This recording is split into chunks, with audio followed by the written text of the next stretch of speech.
All right, let's talk golf. Okay. I think we've all been there, right? Yeah. Standing on the tee box, driver in hand, visualizing that perfect shot, sailing straight down the fairway. Absolutely. But more often than not, reality has other plans. Yeah. The thing about golf is, Mm-hmm. it's deceptively simple on the surface. Right. Just hit the ball into the hole. Exactly. But anyone who's played knows Yeah.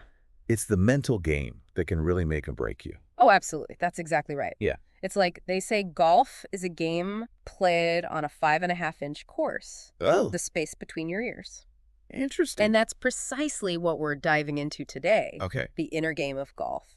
I like it. And to guide us through this mental maze, Yes. we're turning to a true classic, Timothy Galway's The Inner Game of Golf. Great book. Now, you might be familiar with his earlier work, Yeah. The Inner Game of Tennis. Mm-hmm. It's fascinating how these principles apply to so many areas of life. Right. But golf really seems to be where they're put to the ultimate test. Yeah, it's almost like golf was designed to expose those hidden mental obstacles that hold us back. Oh, Not just in sports, okay. but in life, too. Interesting. So Yeah, that's what makes this deep dive so valuable for you, the listener. absolutely. It's not just about shaving strokes off your score. Right. It's about understanding how to overcome those mental hurdles Yeah, that can really just steal the joy from the game. for sure. For sure. Because let's be honest, what's the point of crushing a drive if you're a nervous wreck by the time you reach the green?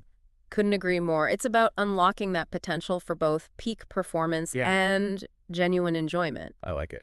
And Galway, even back in the 70s, Wow. was really onto something with this. Okay. He actually quotes Bobby Jones Okay. from way back in 1929, Wow. as in the Bobby Jones, Yeah. saying golf is played mainly on a 5.5-inch course, the space between your ears. So this idea that golf is more than just mechanics has been around for almost a century.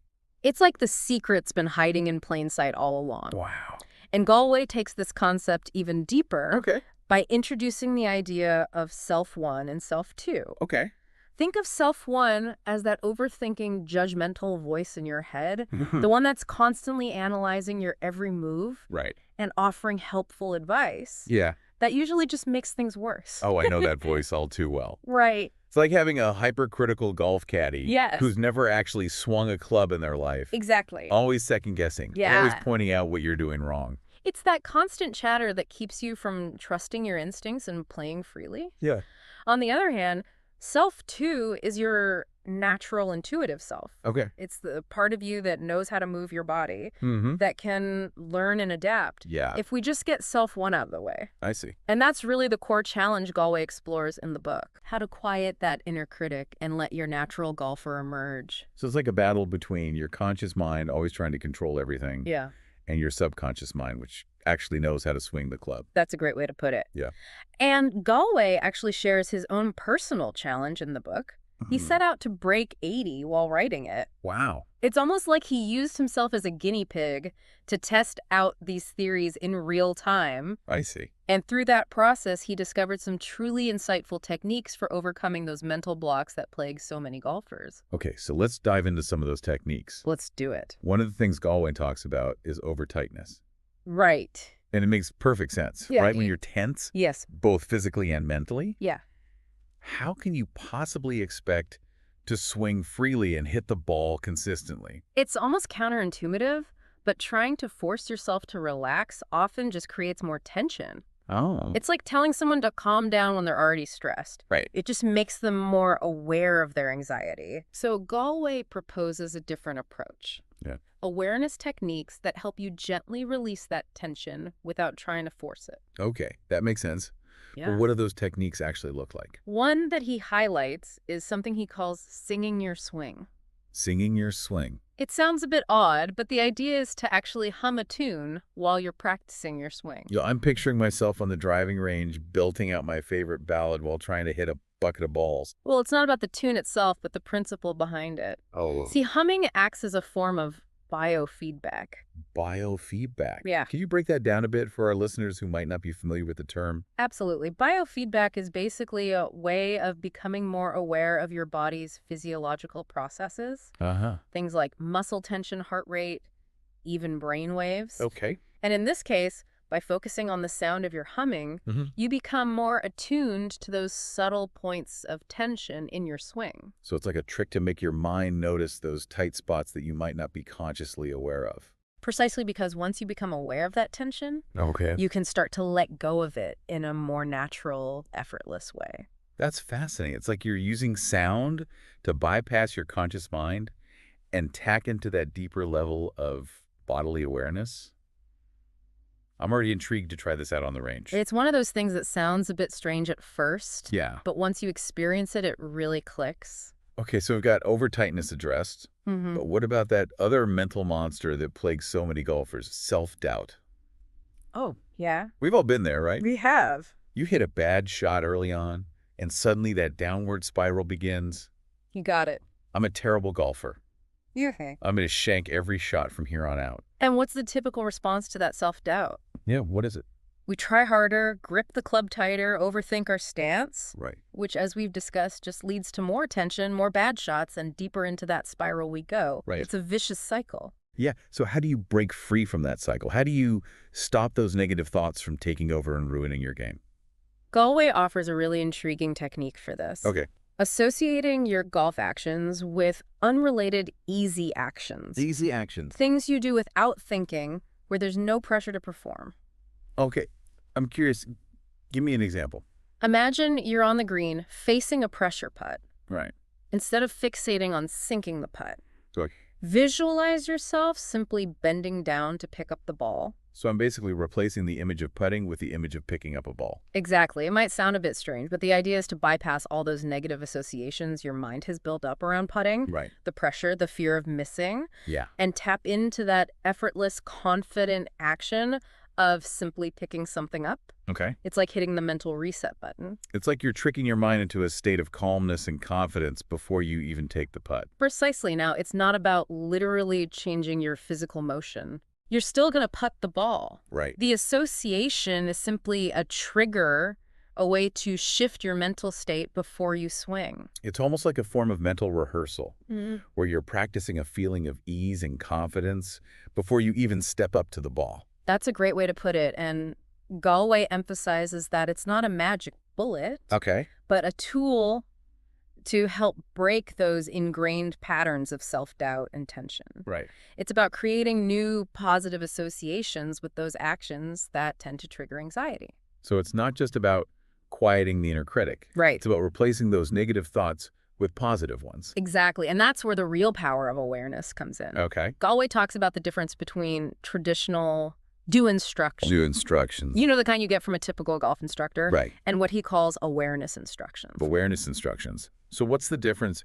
Aren't they both ultimately aimed at helping you improve your swing? It's all about how those instructions are received by your mind and how they impact your ability to learn and adapt. Okay. See, you do instructions, especially when they're complex or jargon-filled, Right. often end up breeding doubt. Yeah. They make you focus on what you're doing wrong, which just increases the pressure to perform. So they feed right back into that cycle of self-doubt and overthinking we were just talking about. Exactly. Whereas awareness instructions encourage you to simply notice what's happening in your swing without judgment. So instead of saying keep your head down, which can feel very restrictive and pressure-inducing, Right. an awareness instruction might be notice where your head is during your swing. That's a great example. There's no right or wrong, just observation. I see. And through that observation, that heightened awareness, you begin to feel those subtle variations in your swing, and your body naturally starts to adjust and find what works best. It's like you're giving your body permission to learn and adapt rather than trying to force it into some predetermined perfect position. Precisely. And Galway even talks about how a good instructor can provide hints, Hints. not commands, but gentle nudges towards beneficial adjustments. Interesting. It's like the difference between being micromanaged and being given guidance. Which brings us to this really fascinating concept that Galway calls unlocking your inner swinger. Yeah. I love how he contrasts this idea of natural learning Mm-hmm. with a story of a young girl hitting the ball effortlessly. Right. It's like a reminder that we all have this innate ability to move our bodies in a coordinated, fluid way. Yeah. But somewhere along the line, we start to overthink it, and that natural ability gets buried under layers of self-doubt and mental clutter. It's a powerful image, isn't it? It's Yeah. like that child is embodying pure self too, Yeah. completely free from the interference of self one. Exactly. And while we can't just erase all those years of overthinking, Right. Galway does offer some really helpful learning strategies that can help us rediscover that innate ability. He encourages experimentation, feeling the swing, not just thinking about it. He even talks about the potential value of working with an inner game coach, Oh. someone who can help you quiet that inner critic, guide your awareness, and rediscover the joy of simply hitting the ball. Because at the end of the day, golf is a game, right? Right. It's supposed to be enjoyable. And that's something we often lose sight of Yeah. when we get too caught up in the mechanics, the score, the pressure to perform. It's like we forget that we're out there to have fun. Exactly. And speaking of fun, let's move on to a part of the game that can be either incredibly satisfying or utterly frustrating. Okay. The short game, Yeah. putting, chipping, Mm-hmm. where precision and feel are everything. You know, Gawley tells this story about a touring pro who consistently putted best at the age of 15 before Right. overthinking took over. Wow. It's like a perfect illustration of how, even at the professional level, the inner game can make or break your performance. It's amazing how we can get so caught up in mechanics and try to control every little detail that we lose touch with that natural, intuitive sense of touch. And that's precisely what Galway emphasizes in his approach to the short game. Okay. He talks about the touch game for putting, where the focus shifts from fixating on the hole to feeling the path of the putt. Okay, so walk me through this. Yeah. I'm on the green putter in hand, Mm-hmm. facing a crucial putt. Right. Instead of staring intently at the hole, I'm feeling the green beneath my feet, Yes. sensing the weight of the putter in my hands. Exactly. Good. It's about expanding your awareness to include all those subtle sensations that contribute to a successful putt. Right. The angle of the club face, the speed of your swing, the slope of the green. Yeah. And rather than trying to force those variables into some predetermined perfect position, you're simply noticing them, feeling how they influence the path of the ball. It sounds almost meditative, like becoming one with the green, the putter, the ball. There's definitely a Zen-like quality to it, and Galway actually lists several critical variables to pay attention to, Okay. emphasizing that awareness is key, not forceful control. It's about empowering the golfer, not overwhelming them with a bunch of technical jargon.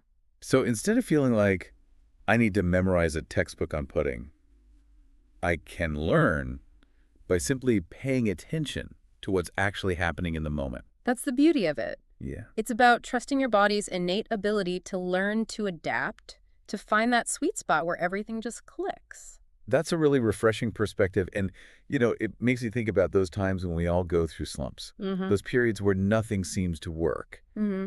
And that feeling of I've completely lost my game sets in. Yeah. How do you deal with that from an inner game perspective? Well, Galway's answer is rather surprising. He Oh. says you get out of a slump by not getting into one in the first place. Wait, how do you just avoid a slump? It all comes back to understanding what he calls the expectations game. Expectations game. How our striving to meet or even exceed our expectations Okay. can create this psychological roller coaster that sabotages our performance. I think we've all experienced that both on and off the golf course. Right. You have one good round one successful project, and suddenly the pressure's on to repeat it.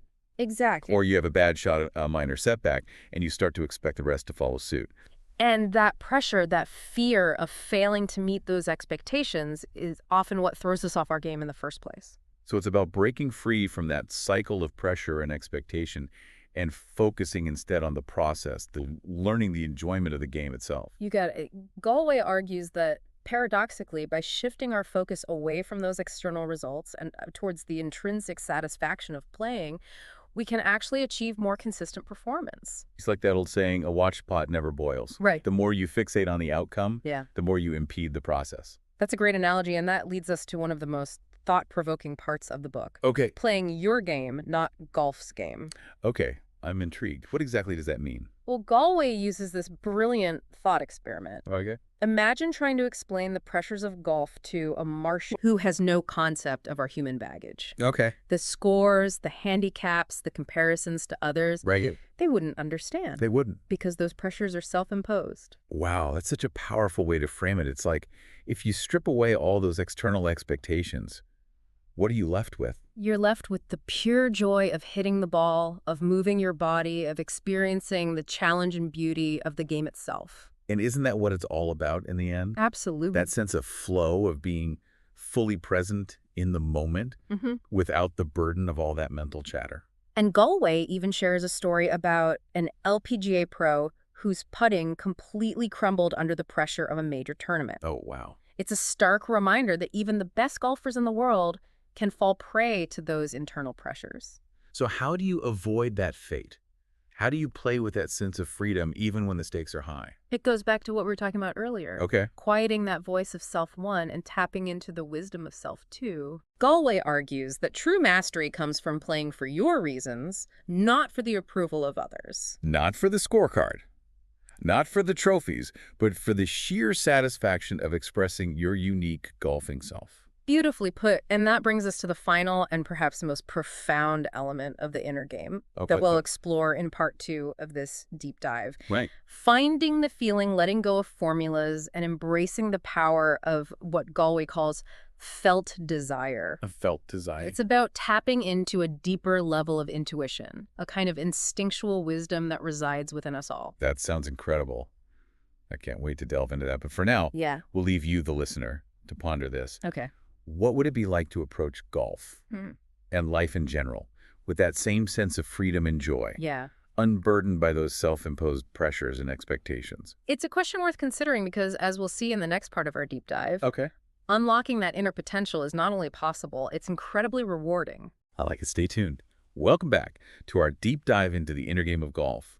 Last time we explored some of the key concepts from Timothy Galway's book, like Self-1 and Self-2, over-tightness and the power of awareness. Right. We even learned about singing our swing on the driving range, which, let's be honest, Yeah. is a pretty cool visual. You know what's fascinating?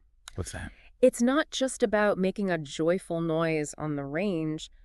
Galway connects this idea of letting go of formulas to a concept he calls relaxed concentration. Relaxed concentration. It's like finding that sweet spot where your mind is alert but not overthinking your desire, is focused but not forceful, Okay. and your trust in your own abilities is unshakable. So it's like a mental state, almost like a golfer's version of being in the zone. Exactly. That feeling where everything just seems to flow effortlessly. And what's really interesting is that Galway believes everyone has experienced this state at some point. Oh. Those moments of peak performance where everything seems almost automatic. Right.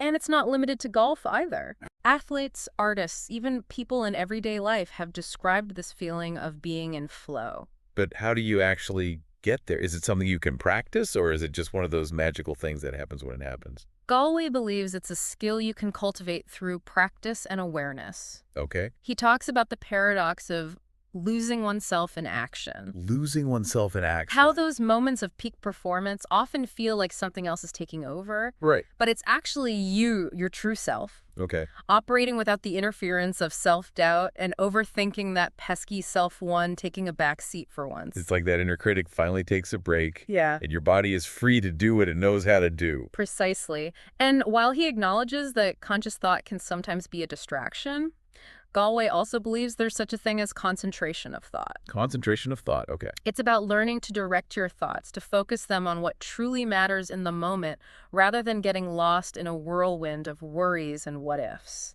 So instead of trying to empty your mind completely, it's more about channeling your mental energy in a productive way. Like focusing on the feel of the club in your hands or the rhythm of your swing. You got it. And the cool thing is that you can practice relaxed concentration in any moment, not just on the golf course. Right. Think about it driving a car, having a conversation, even just standing in line at the grocery store. Yeah. It's about developing that ability to be fully present, to notice your surroundings without judgment, and to gently guide your attention back when it wanders. That's a really great point. It's like you're building those mental muscles that you can then apply to any area of your life, Right. including your golf game. Exactly. And Galway talks about using specific exercises, Okay. like the back hit stop drill, as a way to practice focusing your attention on the physical sensations of the swing, rather than getting lost in thoughts about the outcome. Back hit stop. So can you walk us through that drill a bit? I'm picturing myself swinging back, pausing at the top, and then, It's simpler than you might think. You start by taking your normal backswing, but then you pause at the top for a few seconds, really focusing on the feel of your body in that position. Okay. The tension in your muscles, the balance of your weight, the connection to the club. Right. Then, without any further thought or analysis, you simply let the club fall and complete your swing.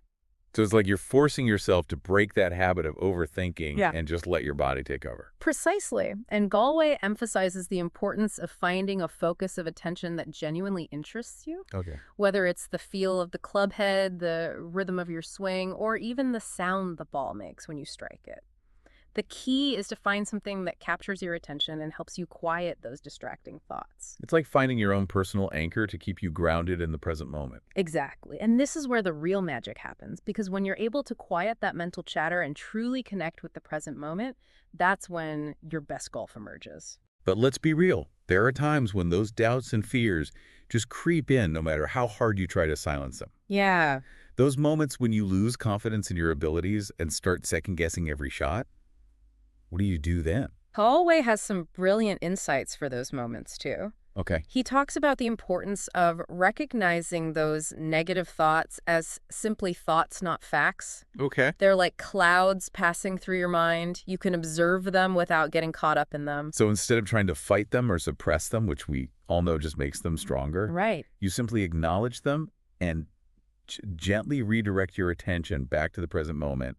It's like saying, okay, thanks for sharing inner critic, but I'm going to focus on this shot now. It's about developing that mental muscle, that ability to choose where you direct your attention rather than being at the mercy of your thoughts and emotions. That's a skill that's valuable not just in golf, but in every aspect of life. Absolutely. And Galway argues that the skill you develop in cultivating a strong inner game can have a ripple effect throughout your life. Yep, I see. It's about learning to trust yourself, to embrace uncertainty, and to find joy in the process, not just the outcome.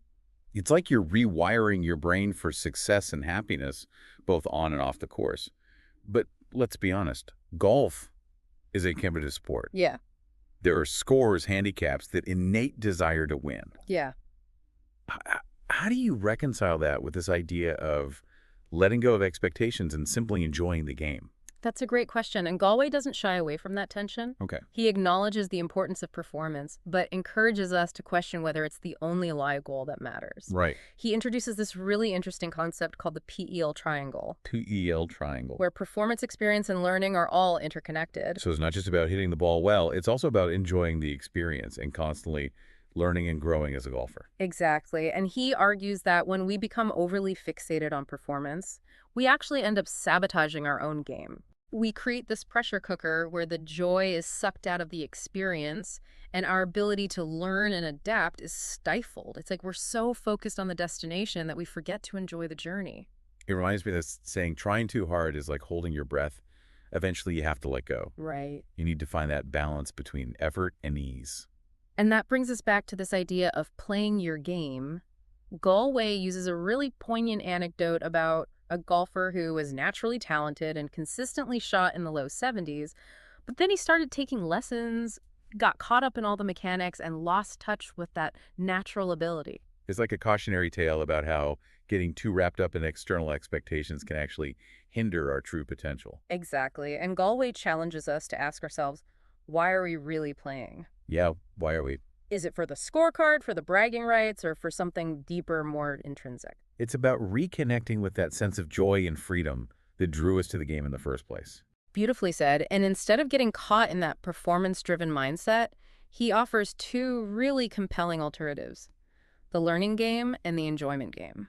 So it's about shifting your focus away from those external markers of success and towards those internal rewards that come from simply playing the game well and enjoying the experience. Exactly. And those internal rewards are way more sustainable and fulfilling in the long run. Right. Because you're not relying on external validation, on comparing yourself to others, on achieving some arbitrary goal. You're playing for yourself for the pure satisfaction of expressing your unique golfing self.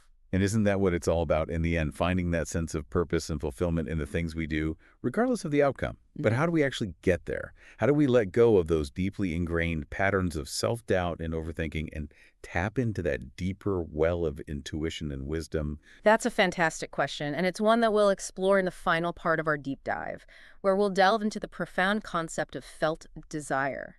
the driving force behind our most authentic and fulfilling actions. So stay tuned because things are about to get really interesting. Welcome back, golf enthusiasts. We're teeing up the final round of our deep dive into Timothy Galway's The Inner Game of Golf. Okay. We've journeyed from battling our inner critic Right.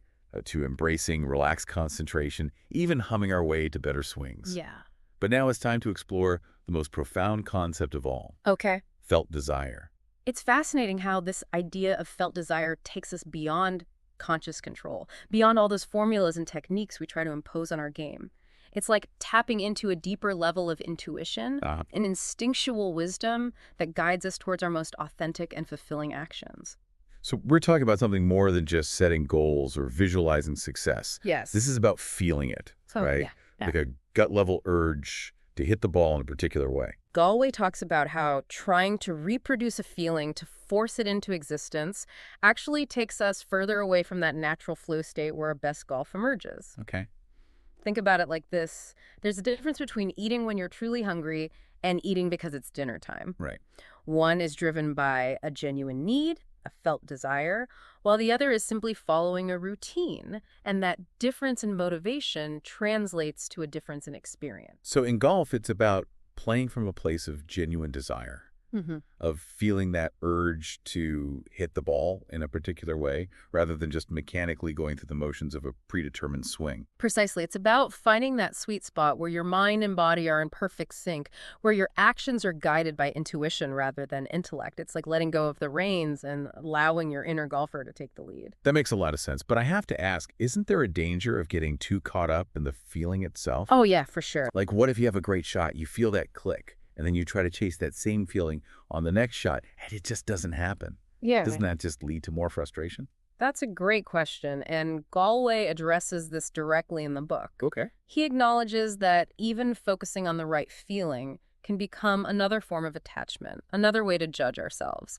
He encourages us to embrace the impermanence of those peak experiences, to appreciate them when they arise, but not to cling to them or try to force them into existence. So it's about being present to whatever feeling arises in the moment, whether it's excitement, calmness, or even a bit of nervousness. It's about trusting that your body knows what to do, that your inner golfer has the wisdom and capability to express itself in each unique situation. It's about surrendering to the process, trusting in your abilities, and allowing yourself to be guided by that inner wisdom. And when you can do that, the results will take care of themselves. And isn't that what makes golf so compelling? That constant challenge of adapting to new conditions, of finding that flow state amidst the ever-changing landscape of the course. It's like a dance between strategy, skill, and intuition. It's a beautiful metaphor. And Galway argues that this approach to golf can actually teach us valuable lessons about life in general. It's about letting go of that need to control everything, to have all the answers, and instead embracing the uncertainty, the spontaneity, the inherent beauty of the journey itself. So what does this all mean for you, the listener? What can you take away from this deep dive into the inner game of golf? Well, I think the most important takeaway is that improving your golf game isn't just about mastering the mechanics. It's about cultivating a strong mental game, a sense of inner peace and clarity that allows you to play your best, even under pressure. It's about remembering that golf is a game meant to be enjoyed. When we lose sight of that, when we get too caught up in scores and handicaps and comparisons to others, we rob ourselves of the true joy of the experience. And Galway reminds us that there's a deeper level of satisfaction to be found in playing for our own reasons and expressing our unique golfing selves, regardless of the outcome. And that's a pretty powerful lesson both on and off the course. Yeah. So next time you're on the tee box feeling that pre-shot tension creeping in, take a moment to breathe, to connect with that sense of felt desire. And remember, you're not just playing against the course, you're playing against yourself. Beautifully said, and as Galway so eloquently puts it, when you can play your own game on the golf course and allow others to play theirs, then it becomes more possible to do the same in the rest of your life. What a fantastic insight. And with that, we'll wrap up our deep dive into the inner game of golf. If this episode resonated with you, we highly encourage you to pick up a copy of the book and continue exploring the depths of your own inner game. There's a whole world of wisdom waiting to be discovered both on the course and within ourselves. Until next time, happy golfing.